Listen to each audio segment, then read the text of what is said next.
Westfield Memorial Hospital provides high-quality health care to residents of Western New York, offering patients the most sophisticated medical advancements while keeping the ease and familiarity of a community hospital.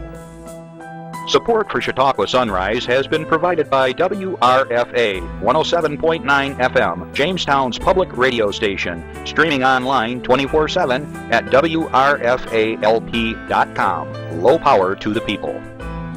Bella Salon and Day Spa, located at 41 West Main Street in Northeast Pennsylvania, proudly supports Chautauqua Sunrise and its volunteers. More information at bellasalonanddayspa.net. Funding is provided by a grant from New York State Senator Catherine M. Young, representing Western New York's 57th District with a local office in Olean. Chautauqua Sunrise is made possible by a grant from Fredonia Place, a continuing care retirement community providing dignity in a modern luxury environment.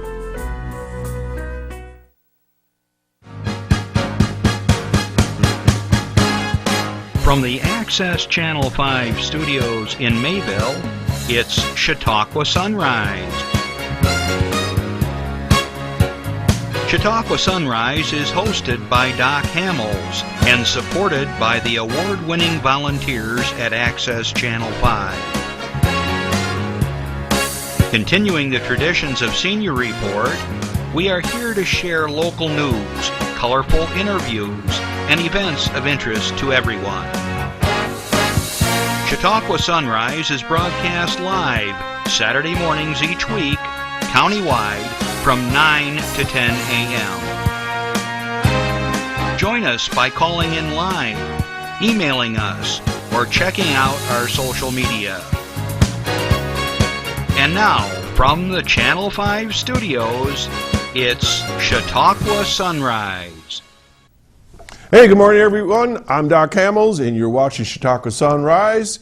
And we've got a lot of stuff to talk about today, and I want to just jump right in.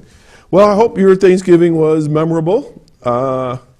We had a lot of fun at our house on Sunday. We had an early Thanksgiving with my wife's family and my in-laws, and it's always lots of fun when you get 24 people all together under the same roof. And so you went to 4 different generations running around, and we haven't seen each other in a while, so it's always good to get family together. I got a funny little story to share with you, though. We all have these kind of like holiday horror stories, and so this was like any other time. Barb and I, we team up to get things together for Thanksgiving, and we are thawing out the turkey, we're cleaning the turkey, stuffing the turkey, teamwork, and put it into a roasting bag. Well, it was a 25-pound turkey. It was a good-sized turkey. And we've only done this like 34 times of doing this turkey, so it's not like we haven't done a turkey before.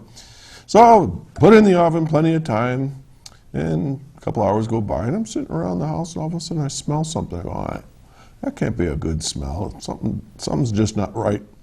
So I thought, I'm going to go check on the turkey. This is like a scene out of I Love Lucy or Saturday Night Live. I opened the oven door, and it was black smoke. I mean, this wasn't like just a little steam or something. It was like, whoosh, all this black smoke comes out. I go, oh my God, the turkey's on fire or something. Well, it was close.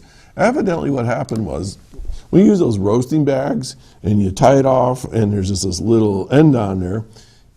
It must have was hanging over the edge of the pan that we put the turkey in, and this was just, the water was just running out of this little opening and dripping down onto the what do they call those, electrodes, or the electric wiring underneath there, the heating elements.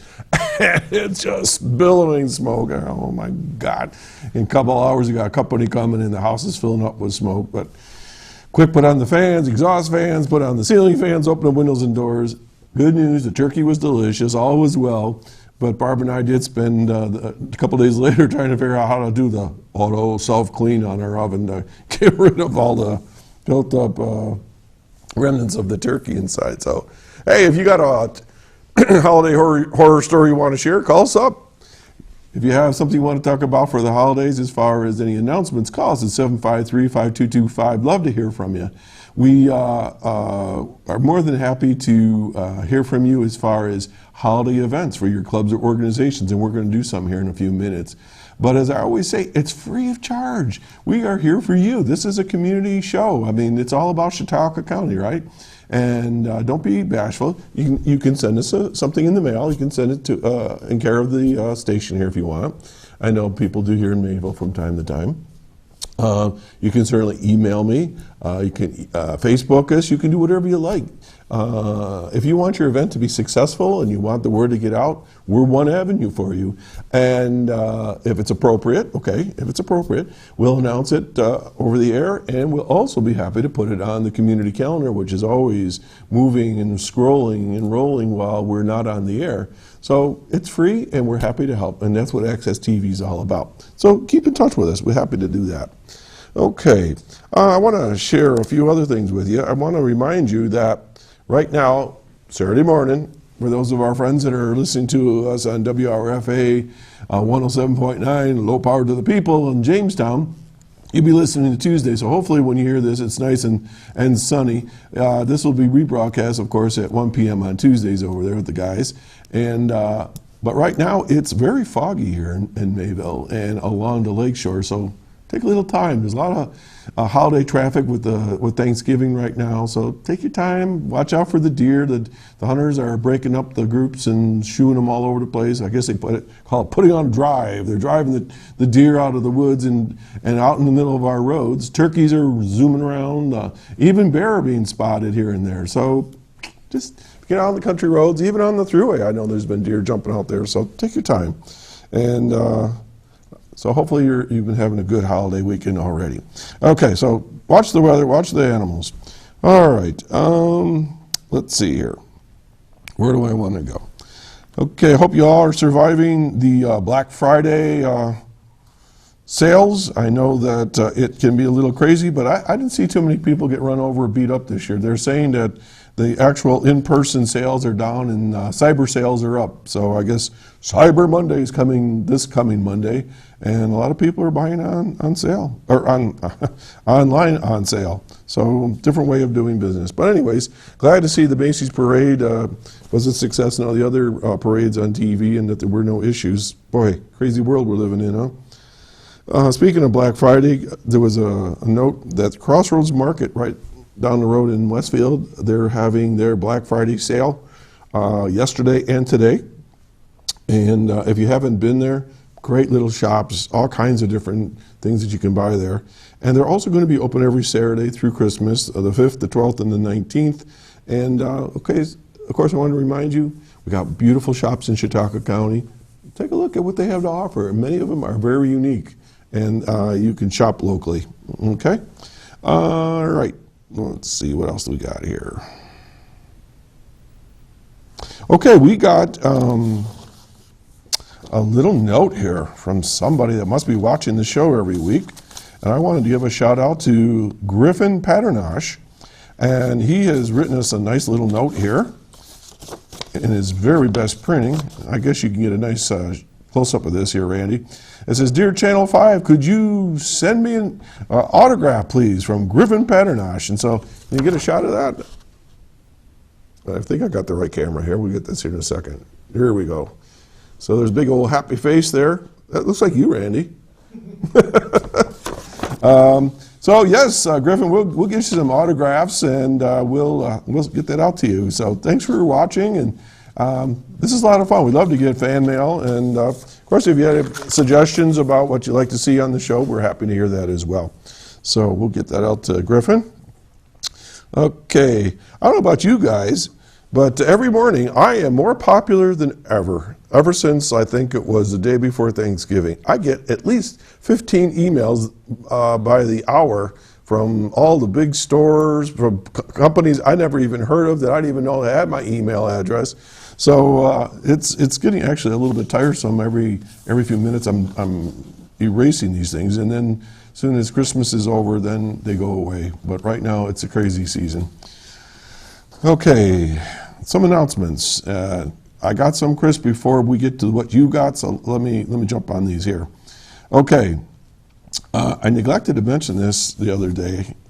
We had Bob McIntosh from Ripley Town Board here a few weeks ago, and he's been heading up something called the Veterans of Valor Project, and this is for Ripley residents, and he wanted you to know that he and some other folks who put together the Hallmark of Heroes, it's called, and it has to do with any resident of Ripley who's ever lived in Ripley, and they have been awarded a top Medal of Valor, for instance, the Medal of Honor, a blue, Purple Heart, Bronze Star, Silver Star, all those sorts of things, that they are putting together a special project and they're collecting donations. They already have some seed money to start the project, and they're going to put up two very large historical markers at the Veterans Memorial Site in Ripley, right by the school there.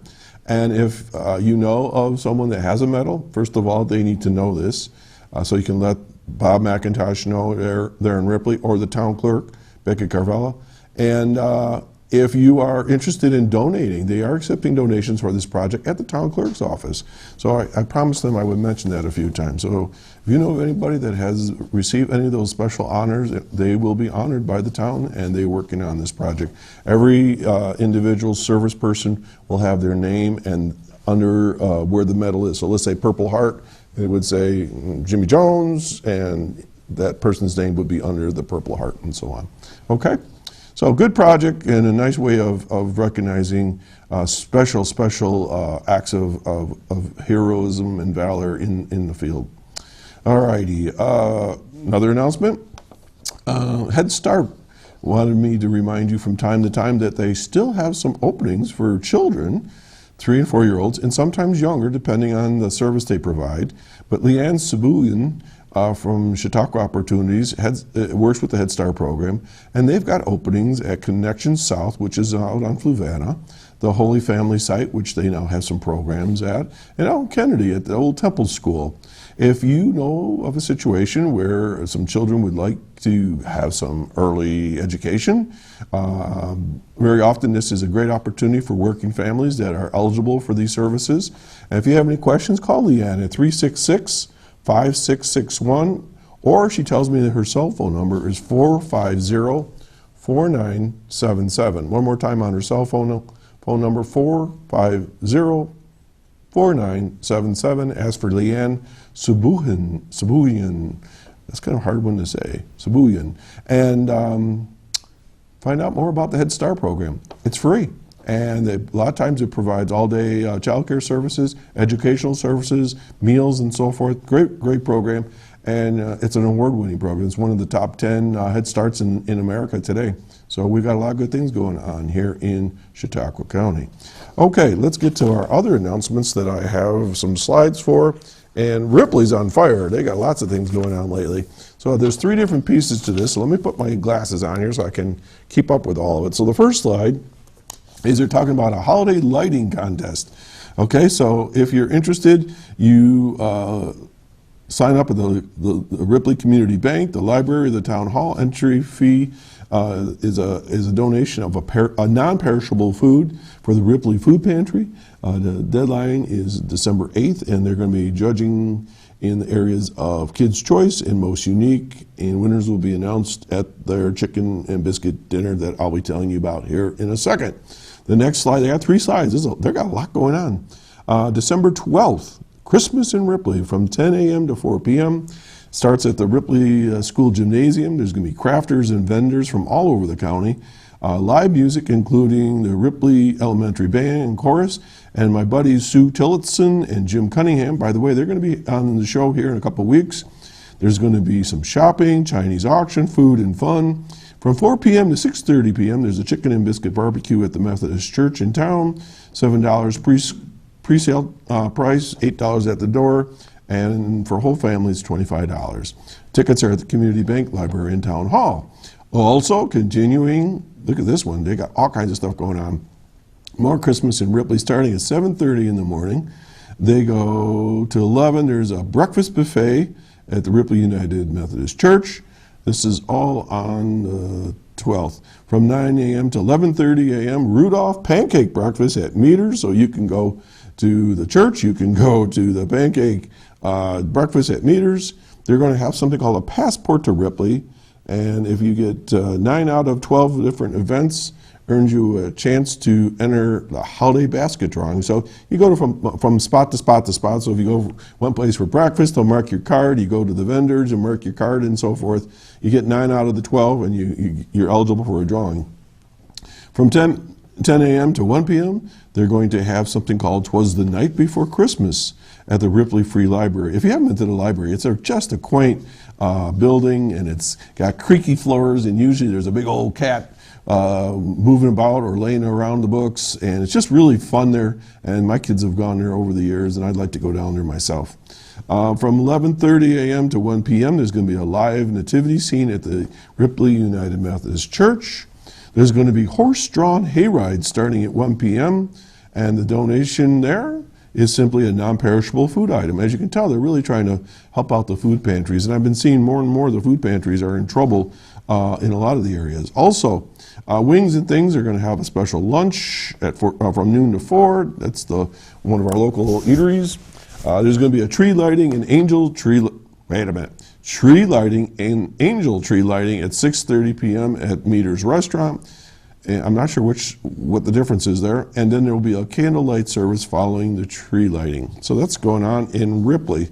So we're going to roll that on the community bulletin board. If you have questions, you can always give us a call here at the studio if we're here. Happy to tell you about it. But check it out at the town hall or the bank and so forth. Or at the library, and they'll tell you all about it. Okay, my buddies at Infinity, wow, they got a lot going on as usual. Infinity Visual and Performing Arts has joined something called Giving Tuesday, a global day of giving that harnesses the collective power of individuals, communities, and organizations to encourage philanthropy and to celebrate generosity worldwide. Occurring this year on December 1, that's this coming Tuesday. Giving Tuesday is held annually on the Tuesday after Thanksgiving in the United States.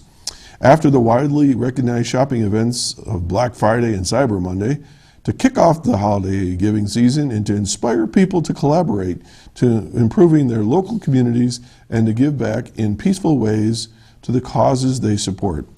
Those who are interested in giving and Infinity's Giving Tuesday initiative can visit their website at infinityperformingarts.org and /giving-tuesday. Then also at Infinity, they want you to know that they have 2 brand new instructors, Tommy Gerasi, and I'll give this my best shot. It's either Mike McGuff or Mike McGow. I'm not exactly sure how to say that. MCGOUH. Welcome, Mike. We'll be joining the percussion instructors for students of Infinity. Infinity is a great program. There's their pictures. Popped right up. Infinity also will be hosting a December, here we go with all the P's here, installment of Pulse Poetry Slam on Thursday, December 7th at 6 p.m. The event is free, family-friendly, and open to the public. That's important that it's family friendly, because sometimes we take our family to someplace and we're listening to what's going on and going, ooh, I don't know if I want my kids involved with this or listening to this, but this is family friendly. Audience, families, and performers of all ages are welcome. Performance poetry is an excellent way to express creativity while practicing performance and public speaking. Poets and audience members, welcome. I think Chris puts this in here just to make me crazy on Saturday mornings. I think there were 17 P's in that announcement. And finally, Infinity is going to be holding a flapjack fundraiser at Lakewood's neighborhood Applebee's on Fairmont Avenue. The fundraiser will take place on Saturday, December 5, the 5th, from 8 a.m. to 10 a.m. Tickets are $6, and each ticket is good for all you can eat pancakes, bacon, and drinks. Randy, get your ticket. Wait a minute. Oh no, You'll have to go early. You'll be there first thing and then run over here, okay? So anyways, as you can see, it's very easy to get your announcements on the show, and we're more than happy to do that. So once again, if you have anything that you want to announce, they'll pop up the information once in a while. My guests will be getting here anytime now, and if you have a question for me, announcement, or for our guest, call us at 753-5225. Okay, we're going to take a little break, and we'll be right back. So this is for you. Stay tuned. Hello, I'm Ann Weidman of Mayville, and I've been a member of the Westfield Mayville Rotary for 5.5 years.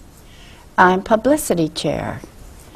As a reporter for the Westfield Republican for many years, I covered special programs at Rotary.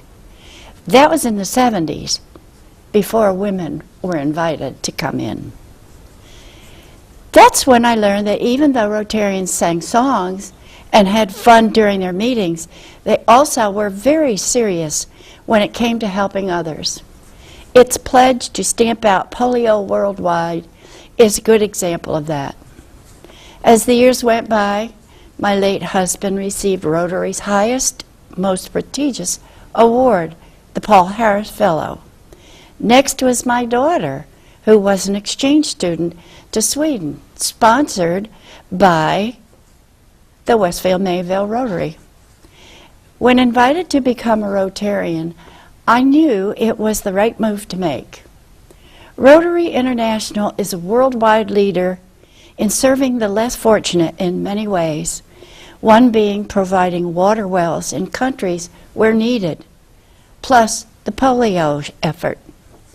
Also adding to Rotary's service is the monthly appearance of Students of the Month, which honors top students from Westfield Academy, Brockton, Chautauqua Lake, and Sherman Central schools. When all is said, the best way to describe Rotarians is their worldwide motto, service above self. And that's what we do. I strongly urge anyone who would like to have fun, sing songs, and help the unfortunate to become a member of the Westfield Mayville Rotary Club. Call any of us, and we'll take you to lunch at Tuesday's Rotary meeting. Give it a try. You'll be hooked. I'm a Rotarian. Ann Weidman, oh my gosh. We filmed a few of those vignettes a while back, and we were trying to let people know about Rotary. And as you know, where is it? Right here. I'm a Rotarian, and I love Rotary, and I'm more than happy to talk about it anytime, anywhere. Okay, my guest is due here any minute, so we're going to just chat a little bit with you about things. Here in Chautauqua County, we've got a lot of services through Chautauqua County, the government, and so forth. And we here at the studio, really, part of our mission is to bring some of those folks to the show so you can hear about some of those things. I look for speakers that maybe you don't normally see or hear about. We had Jerry Chilcott on here from the Veteran Services, and he'll be returning again in May to talk about services. And one of the things that I find over and over and over again is when I bring these folks on, their passion for what they do for folks at the county level is unsurpassed. They're dedicated. They go way far and beyond to help folks, and that's your tax dollar money, and from state and federal, local funds, and so forth. And so with things like the veterans, they're always providing those kinds of things. Another one of the offices that very often we hear from is our own state senator, Catherine Young. And Kathy's working hard all the time. Now, regardless of what your political persuasion is, they're doing good work. And Gary at the Veteran Services is not an elected official. He's appointed by government officials. Kathy, of course, is elected, but the point I'm making is that we've got good people.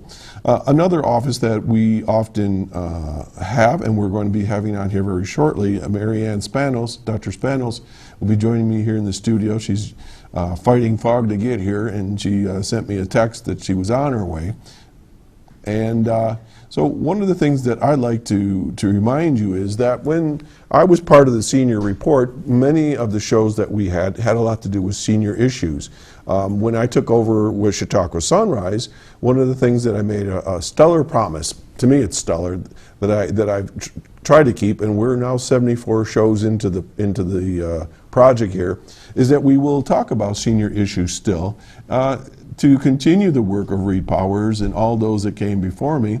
And one of the things that I love about senior issues is that I'm there. I'm very interested to know what's going on in the world, in the county, what's available.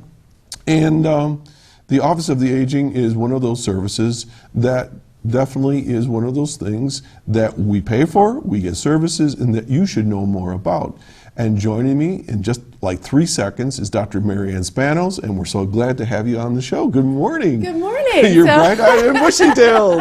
I try to be. So Mary Ann, welcome. I know that you're no stranger to the studio here and that, but one of the things, as I was just saying, is I do want to bring folks like you onto the show from time to time, because there isn't a day that goes by that I don't either experience a situation within my own family about senior issues or a question that pops up, and I will say, call the Office of the Aging. I'll say, I'll have to check with them. I'll send a message, or and I don't care what county it is, where we are. Exactly, yeah. So lots of people know you, and I'm not going to get into all that sort of thing, but I want to talk about your office, what goes on and who all the people are, because I don't think we've delved really deeply into that. We talk about services and all that. So first of all, how long have you been with the Office of the Aging?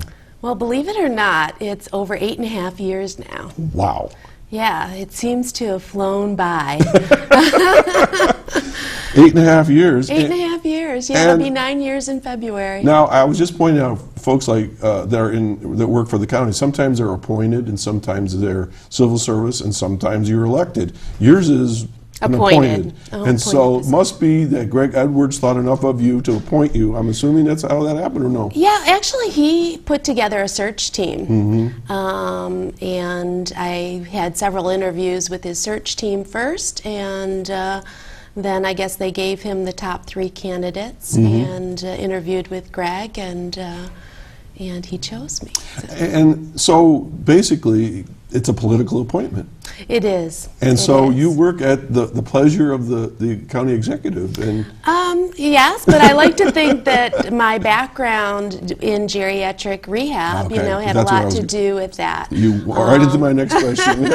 I'm a physical therapist by profession. I knew that, right. And physical therapists, our mission is to get people well and living independently as possible. And I think that's what drew me to the Office for the Aging, is the mission of the Office for the Aging is very similar to what we try to do every day one-on-one in physical therapy, is get people or keep people as independent as possible in the community. All of our services, I think people have some misconceptions about what the Office for the Aging does. Maybe they think that we are there only for disabled seniors or poor seniors, or we're there to be a fun organization to do or throw parties for seniors, or throw grandpa into the nursing home when they don't want to. Right. I mean, I'm sure that there's those images. Right. But my experience has been it's totally the opposite of all exactly. We are.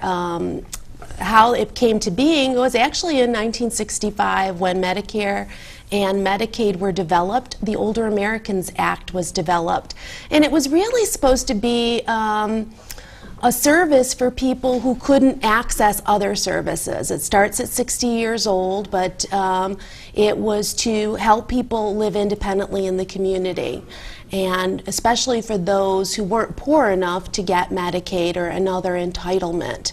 So we serve everybody over 60, but if they have services or they're eligible for services under another entitlement, whether it be veterans or Medicaid or something else, we if they need that service, we push them toward that rather than provide it through the Office for the Aging. You mentioned it was a federal initiative in '65, So that would have been during the Johnson era, I'm assuming? Yes. That was quite a time where Yes, it community was. action programs. I was right on the cusp of that back in high school. That we were really doing a lot of outreach into poverty and so forth. But one of the questions I did have was, okay, so I'm assuming there's some federal money behind the Office of the Aging. Is that primarily, or is there like a matching funds at the county level? Well, and so there's forth? federal, there's state, and then there's some matching funds at the county level. Although our local legislature, I have to say, has been very generous with us, over-matching the funds because of the need that's out there. And the fact that, unfortunately, when Medicare and Medicaid, they got put under what we call mandated funding. Office for the Aging got put under, or the Older Americans Act was put under discretionary funding. Which basically means they could be cut at any time. Right. You know, and with the way Congress has been going right now, Which way is that? Can you? they, I have no idea. well, which way. if they don't authorize funding, That's then right. it's the same as getting a cut because the money doesn't grow.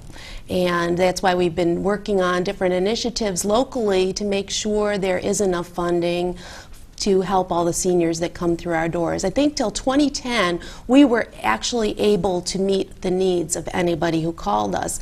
Now there's kind of a waiting list for certain services like home care and personal emergency response or adult daycare. Those are our most costly services.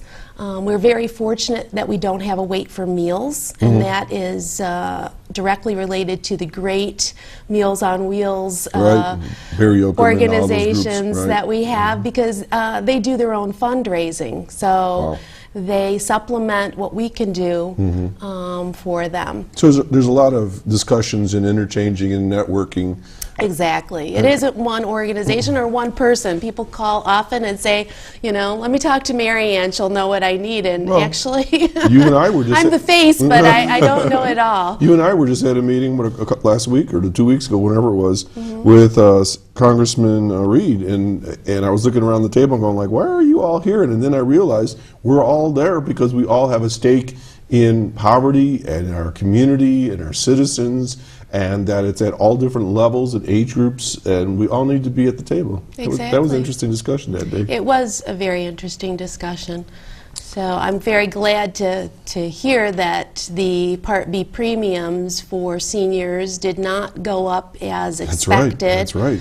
I think they said for about 70% of seniors, they will not see an increase from that 104.90. That's very gratifying to hear because people are living so much longer, and Social Security is not keeping pace with what's going on economically. And we know, you know, most of our seniors are making between $18,000 and $25,000 a year. That doesn't go very far in this day and age. Not at all. I'm not a statistics nut, but I do like to hear these numbers from time to time.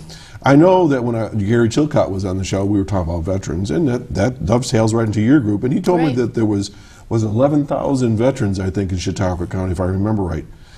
I know you know this number, or close to it.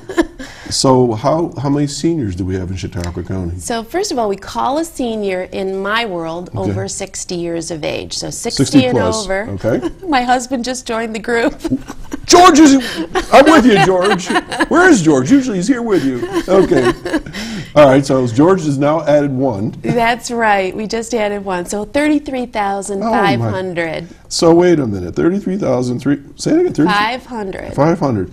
So that's got to be 25%. You beat me to it. That's like 1/4 of the county. It is. Is that normal? No, that's well above the national average. Okay. You know, we seem to have a little bit of an exodus. When I joined the county, we were at 139,000 people, and I think we're down closer to 130,000. Wow. Or close So to 100. that's a few people that could be calling you at a given time. Yes. Yes, and it shows with our waiting list for home care services. So we have services that help people stay in their home. You know, sometimes people only need a little bit You've been saying to stay out of a nursing home. You've said that at least 3 times in the last 4 minutes.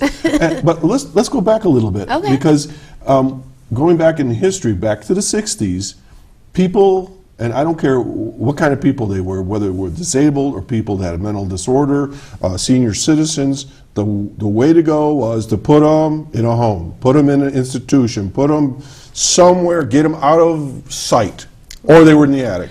Well, the problem was that who's paying for it? And the payers would only pay for a nursing home. Okay. Oh, okay. They wouldn't pay for home care. Okay. And so, but that's all changed now. It has changed, but it's hard to change. The thing is, you not only have to change where the payer is, but then you have to develop somebody to provide those services in the community. Right, so if there's no support system, what good is it? Yeah. If we've gone 30 years without paying somebody to provide this in the community, then there's not enough people in the community to provide it. You know, services develop where there's a payer source. You know, and there's also that thinking that, and I don't know how pervasive it is, but I've heard enough of it. Well, you know, he's turned 80 years old, or that person's 90, and well, it's time to take the car, put him in a home, and sell the house. That's not true. I know so many seniors that are, with a little bit of support, are doing really awesome. Well, I have to tell you about a lady that I just went to celebrate her 100th birthday. Oh, wow. Who is it? And can you announce her name? Or don't remember? How about her first name? No, Eleanor. Eleanor. We'll just say Eleanor. Eleanor. It was a wonderful birthday party with 3 of her daughters present, and she lives in senior housing.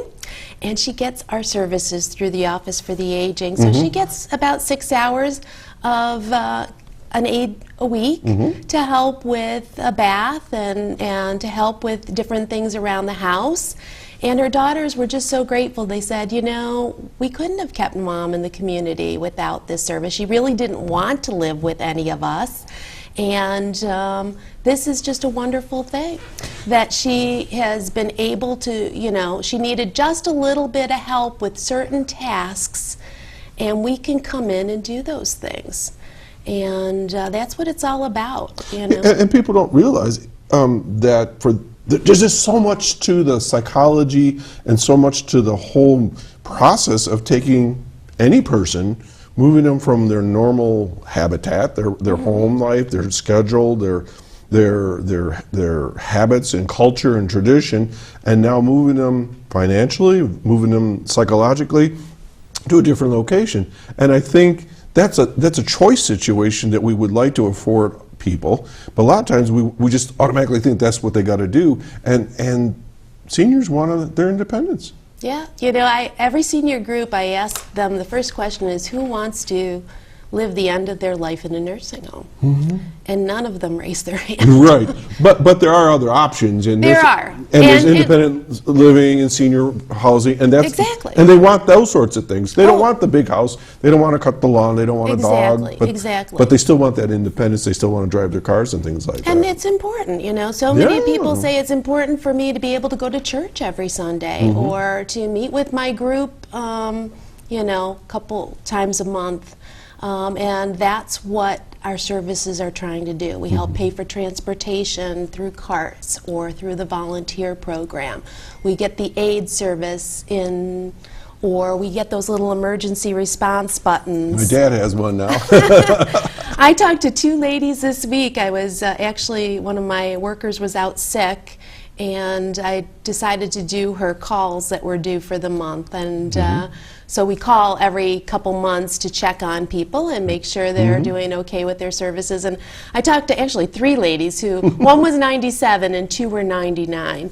And it was just such a joy to talk to them over the phone. One, all she needed was that little emergency response button, because her family was able to do the other things. But this, you know, gave them peace of mind and her peace of mind that she could call in an instant. And she goes, you won't believe it, but I set it off by mistake. I'm just going to say my dad has one, and he has a nice little conversation with somebody, and it's right there. They talk to you right there on your chest. And how cool is that? I mean, so he knows. So he must have the newest rendition. He's got the Cadillac, lad. I said. We just started offering that, the GPS model that you can speak. Yeah. It's almost like a little cell phone. Yeah. Well, the thing is this one, it goes with you anywhere you go. Right. Where the other ones, you got to be within 1,000 foot of the whatever. Exactly. And that's okay, because some people don't get too far away, or they're always with an adult. My dad's on the go all the time. He needs to have that backup system, and it's cool. It's very, very cool. It is very cool. And we had another, I had a great story from our,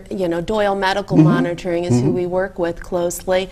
And they told me just this, one of their clients, fell in the backyard. She pushed the button, and within 10 minutes she heard people calling her name, and they came out to the yard and found her. It's really fast, and there's lots of good companies out there. But yeah, I did the research. I think I even talked to you about this before last time, and we picked one. And I won't go into which one it is and all that, but there's lots of options you can get. The option that we liked about the one my dad has, like many seniors, they're taking some medications, and it gets you a little especially with blood pressure, and you get up out of bed, and sometimes you get a little lightheaded.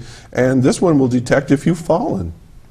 And if you have fallen and you're on the floor and you're knocked out or whatever, and it'll all of a sudden somehow it triggers something, and it'll say, "Are you okay? Are you okay?" And if you don't answer, they will automatically, send somebody for emergency to come to the house and make sure you're all right.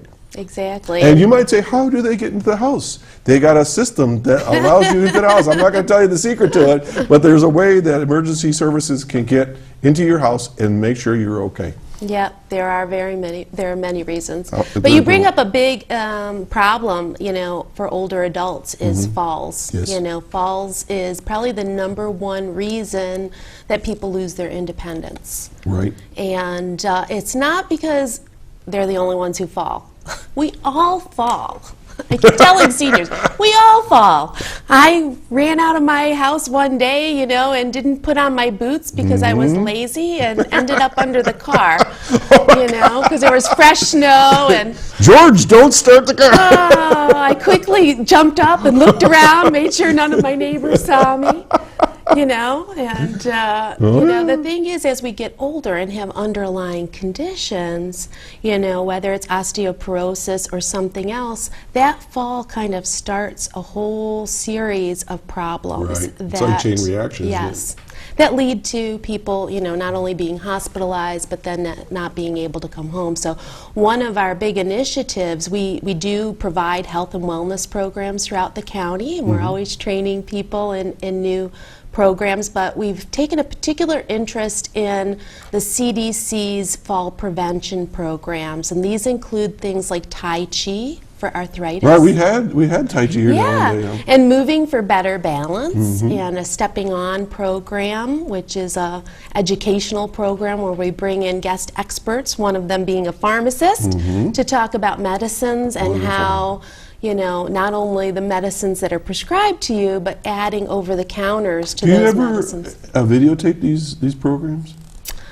Reason being, because I'm thinking about this, and I know some folks that, if I sat down with them with my iPad and I could bring it up on YouTube, and I'd say, let's sit down and watch this, because they can't get to your program or whatever. Yeah, I would have to check on that, because it is a registered program, so I'm not sure if the powers that be would let us or do your own version or some highlights or something like that. It's very scripted, so there's, but the whole way people learn, it's not, the learning doesn't happen, unfortunately, if you just watch it on TV. Right. The way to get people to change their behavior, especially older adults, is they have to explore the problem and really internalize it. And they do that by discussing with each other. Okay, right. And we don't go into these classes and tell them everything that you need to do. I have to tell you that my colleagues in physical and occupational therapy, the first time I said to a client that they didn't need to get rid of their throw rugs, I thought they were going to have my head, because something we learned in physical therapy is remove all the rugs. The trip rugs. that rug was made back in 2000, 19. Exactly. And not that rugs aren't a tripping hazard, but it's not up to me to remove that rug. It's up to the senior to say, or extension cords, or whatever it is, that let's talk about that rug. Why is it there? If you're not going to remove it, what could we do to make it safer? right? Double back tape. Exactly. There's all different kinds of you can ideas. keep it, but let's think about it. But we can't go, if I went in as a physical therapist, and I used to do home care, and we used to remove all the rugs. We like to talk about the holiday rugs. We removed all the Christmas rugs, and when we came back in, all the Valentine's Day rugs were out. I didn't know. You didn't know seniors like to do that, right? Oh my God, something to look forward to. We don't have holiday rugs at our house. We just have all rug. Wow. We're talking about falls, and I remember my grandmother, who was pretty elderly. Of course, she probably wasn't as old as I think she was at the time, but it's hard to know when you're just a young kid. But she broke her hip, and back in those days, you broke your hip, you were a goner. Because like you say, one thing led to another. Send her to the nursing home. Nowadays, there's so much new technology and medicines and therapies, and like you say, to have folks come in and work with you in your house, that's really great stuff. A couple of questions popped up while we were talking. So you already touched a little bit about holiday advice for seniors, about the Merry Christmas rug. Are there anything else that people should think about for the holidays for seniors? Anything that jumps out? If not, we just encourage people to check on isolated seniors, and let us know if you know of a senior in your area who has no one. We have our Christmas bags for senior project. It's called Santa for Seniors. I've never heard this one before. Santa for Seniors. Santa for Seniors. And what we're looking for are really isolated people who probably wouldn't celebrate the holidays otherwise. And we are very fortunate to have Chautauqua Institution. They make a whole meal for us. Wow. They actually raise the funds and work with Walmart to put together a holiday meal. And we serve about 150 people over the holidays. Okay, here's a challenge. Holiday challenge. Okay. Snow removal. Not my area of expertise. For folks, you mean for folks? Not you necessarily, but I mean for seniors that still living in their homes, but you get a foot of snow out there. That's the last thing you want, them out there on the ice in the snow, shoveling. That is true. So, any suggestions? Are there any services? Do you have a referral agency? We do have a private provider list, okay. And so if they called our New York Connects helpline, we might be able to hook them up with some people who in their area who might do that for them. Okay, now I have a question, because I do have viewers. I'm multi-county. I found out I have folks over in Cattaraugus County. Does New York Connects help you in Cattaraugus County? New York Connects is in every county in New York State. So they would help you. If you call our New York Connects, we would just transfer you over to the other one, or you can go online to the state website and put in your zip code, and it'll tell you the New York Connects in your area. So is NY Connects all one word? Yep. NYConnects.org. If you just put NY Connects in there, it'll come up. Okay. We have a phone call. Would you like to take a phone call? That didn't take time at all. Hello, good morning, caller. Good morning, Mary Ann. Good morning, Doc. This is Linda. Linda, familiar voice. Linda Spalding. I hope you had a great Thanksgiving. I did. How about you? I had a wonderful Thanksgiving. Wasn't it a beautiful day? It was gorgeous. You missed my turkey horror story. Oh, no. There's smoking everywhere. So good morning, Linda. How are you? I'm fine, thank you. I hope you're doing great, too. I'm fine, but I was crushed the other night, as I'm sure you were. I don't know if you know this or not. I've been asking Linda about Dancing with the Stars throughout the season because her grandson, Nick, was a contestant. Right. He took number 2. Oh. Bindi beat him out. But he did some moves with his partner. I go, how do you do that? He had this woman wrapped around him and all this stuff. Wow, he must really be in good physical shape to do all that, Linda. He is. He's always loved to dance. They've been a very musical family, all of the children. Very talented. I was rooting for him. Come on, Nick. I know. How exciting. Well, he he tied, and then it was based on the calls that were Right. coming in. And I thought he was very noble. He said Bindi should have won. Oh, how nice! And he did a song from his new CD. I guess it was really pretty that he did. Yeah, he did. Wow. Yeah, he got a lot of publicity and promotional materials. Sure, I'm sure. Yeah, I thought, they all. I'm amazed at the way all of the people that compete, how excellent they all are. It's amazing. They start out looking like me, and they end up to be superstars. If I started out, I would still look like me at the end.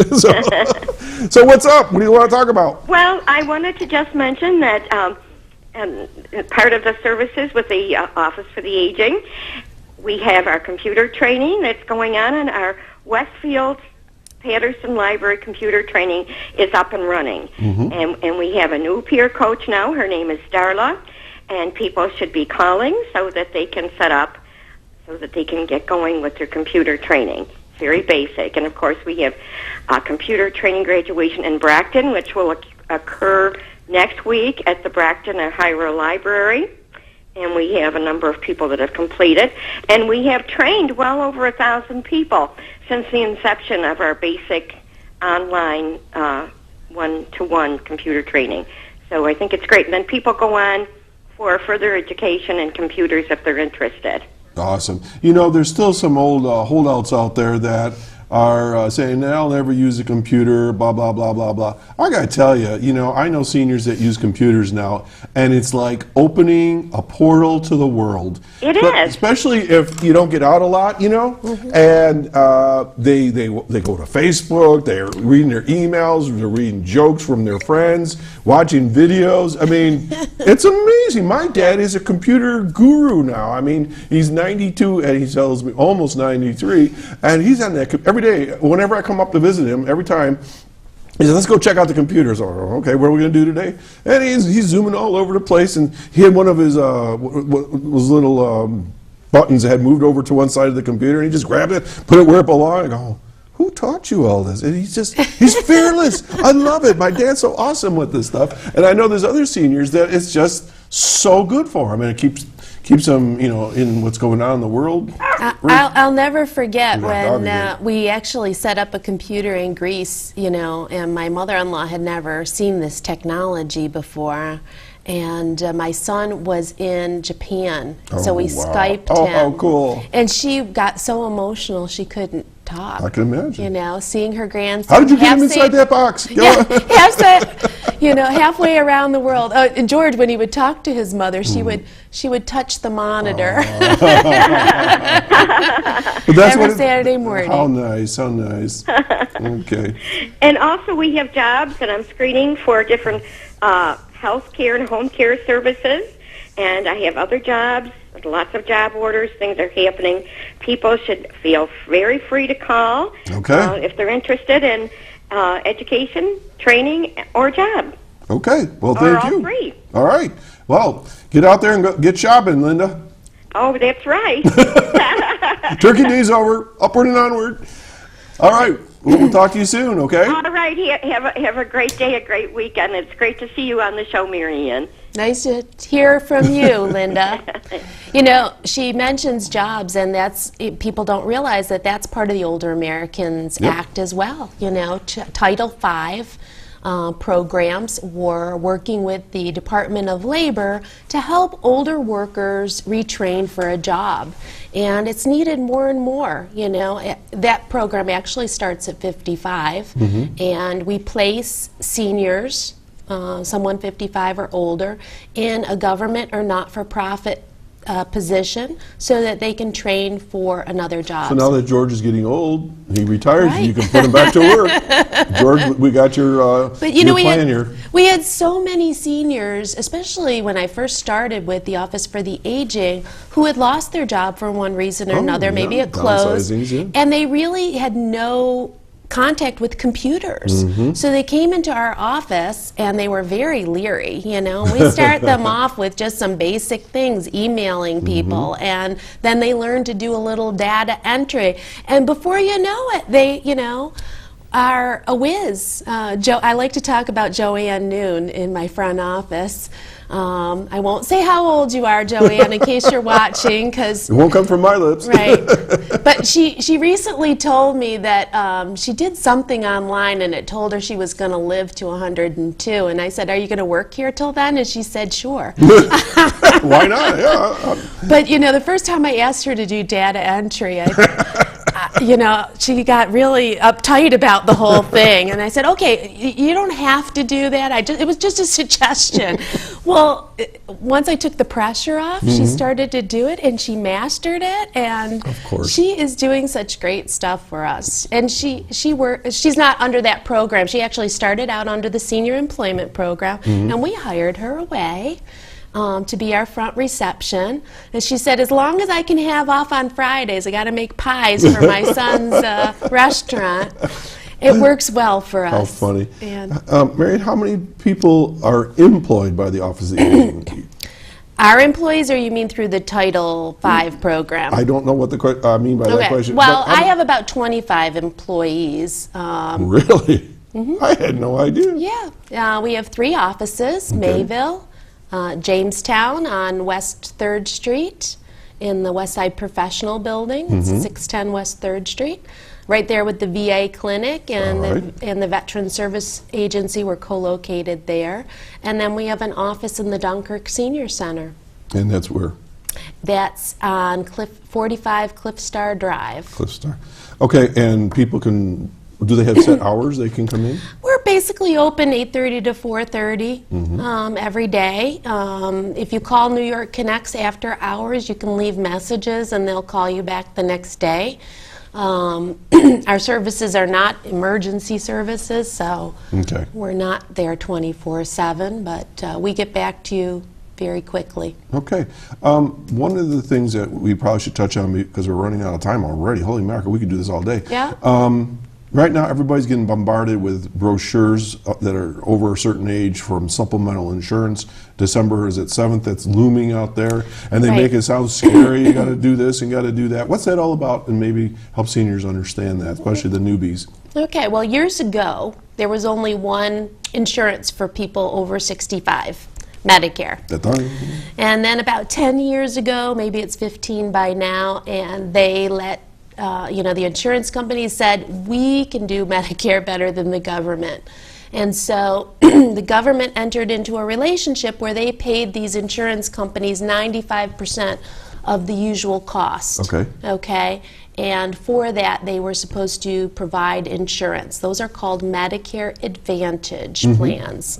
And there's some great ones through Independent Health, through Blue Cross, through Univera, probably the top ones, and Humana in this area that people choose. So they have to provide some basic things, but then they can do some different things depending, because it's, Medicare gives them the money, they can provide what they want under that. Okay, so every year though, these insurance companies have an opportunity to change what's on them. Okay? Most of the changes are happening under the drugs, because these all-in-one plans usually include a Part D plan as well. And so you need to look carefully at what you're on and make sure that your premiums are not going to go up. So talk to somebody. So talk to somebody at your current plan. Find out what you're currently paying and make sure there's not going to be any changes, because all those reams of paper hidden in the fine print are the changes. Now, Office for the Aging has certified Medicare counselors. Okay, you can come to us and we will not only tell you about the changes in the plan that you're currently in, but we will also, if you want to look across plans and see what would be the difference between staying where I am and being in a traditional Medicare plan with a supplement. So if you want to know, if you want to stay with the company you're with, go to the company. They're only going to tell you about their plans. If you want, to look across plans, that's where you come to us. Now, that December 7th deadline is for most people. You only get till from October 15th to December 7th. Okay, and we got to leave it there. Okay. You've been watching Chautauqua Sunrise. My guest has been Dr. Mary Ann Spanos. If you have questions about anything that has to do with senior issues, give them a call at the Office of the Aging in Mayville, Dunkirk, or Jamestown. I'm going to see you next week, and we're going to do it all again, 9 o'clock, Saturday mornings. You have a great weekend.